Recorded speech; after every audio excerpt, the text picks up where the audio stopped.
Okay, so you'll see that I've got these three devices here, and there's a reason why. This is the phone I actually use, and it's got the latest Android operating system.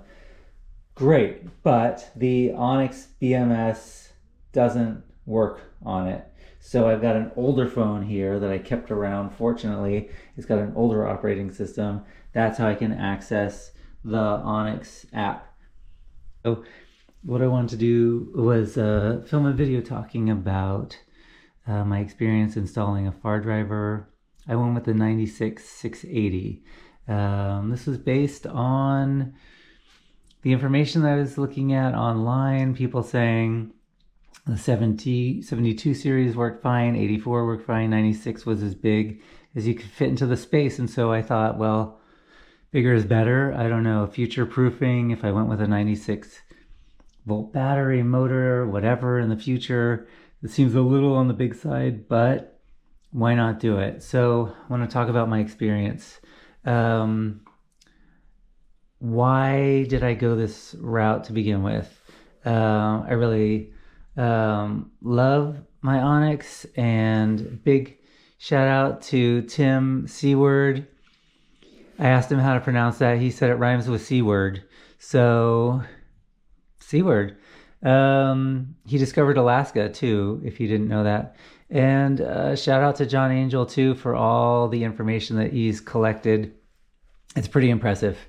Anyway, I take my RCR out on commutes to work, and the roads here are speed limits between 35 and 55. And I can get by okay, like on the shoulder with the stock set up, but it's a little dodgy riding on the shoulder sometimes. And I don't want to piss off drivers, so it'd be great to, get a window of space, and that's what I was going for. So stock bike was great, but I wanted some more power. I wanted to get up to like 55 miles an hour so I wouldn't be slowing anyone down. And yeah, people around here tend to go over the speed limit, but at least I could, like hold my own. So that's where I was coming from. The ordering the Fardriver controller itself through AliExpress, not a big deal. It showed up in about a week. So all of that came out. All this stuff came out. So looking at it here on the floor, it's not too crazy, but inside the compartment of the RCR, it was a little crammed in. Okay. I guess also I got these nice thumb screws to hold the panels on. They're working pretty well. Okay, so let me show you. Taking the panel off. Ta-da! Big reveal. Here's what it looks like. So it's much, much tidier. And this harness was created by Nick Rivera, a company named Dead Cell, DEDCELL. Huge shout out to him. He did such a nice job. Really made the whole process easier. It still took 5 hours from start to finish, but really nice work. Okay, so what I want to show you is how this actually fits, because I was going on a verbal description of what people were saying would work, but I didn't see any photos. And so the big point of this video is to show you how that 96-686 really comes right to kind of the edge of the space here inside the frame.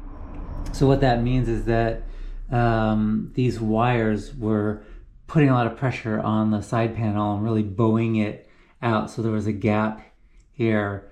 It didn't look great.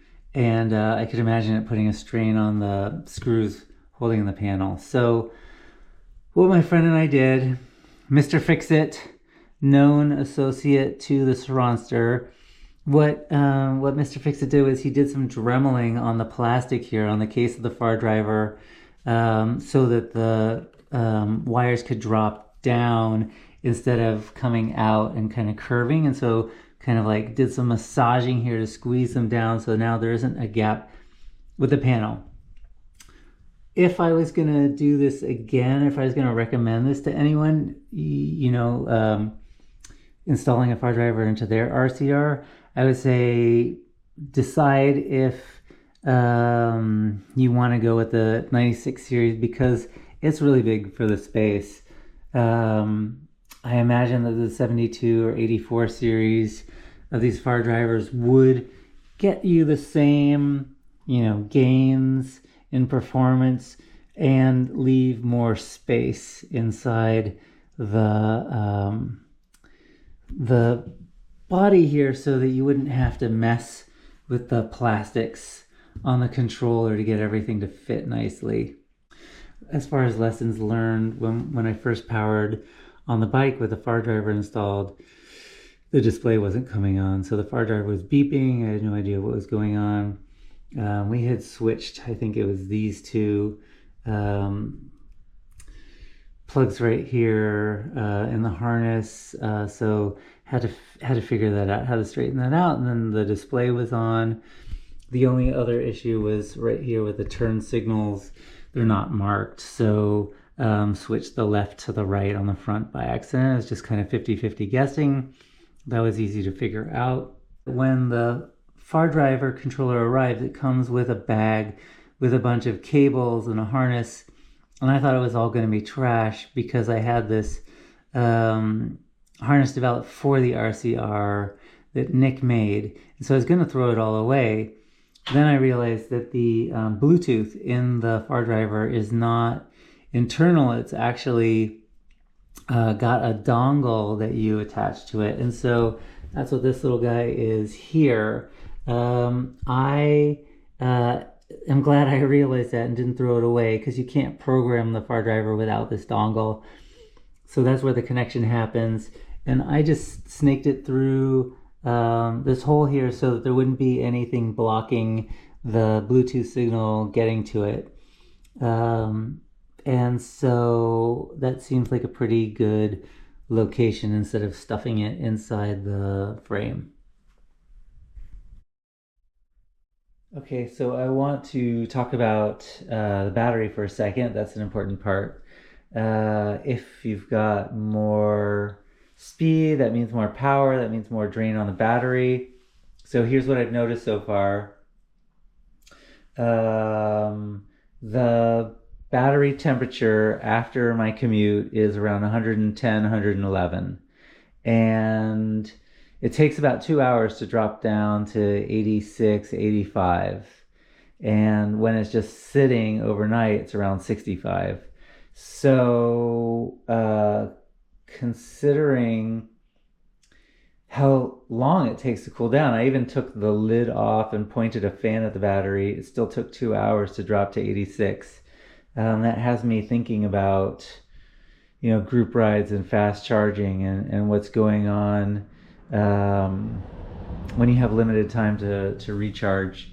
Anyway, well, if anyone is sticking to the stock Kelly controller and you fry your controller or you've got some issue with the harness, hit me up and I will drop this in the mail to you.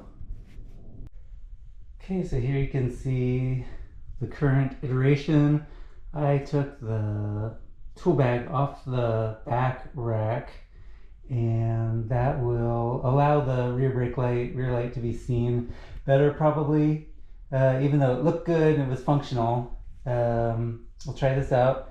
I moved everything to these new pannier bags and I'll show you what they are. The width of the bag is perfect for the Onyx.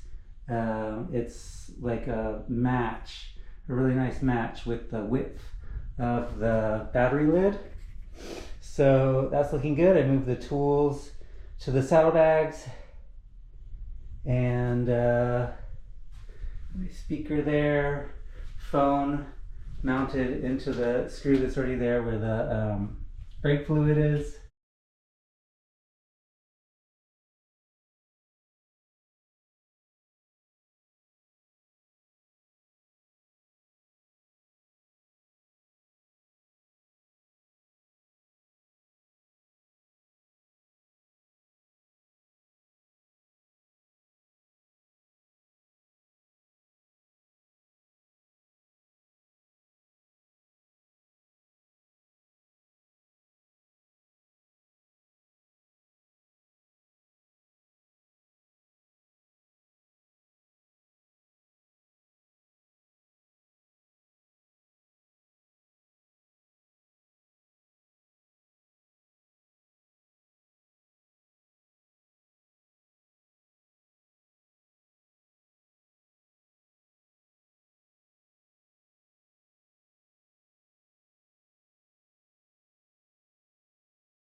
Okay, so one of my remaining projects is this.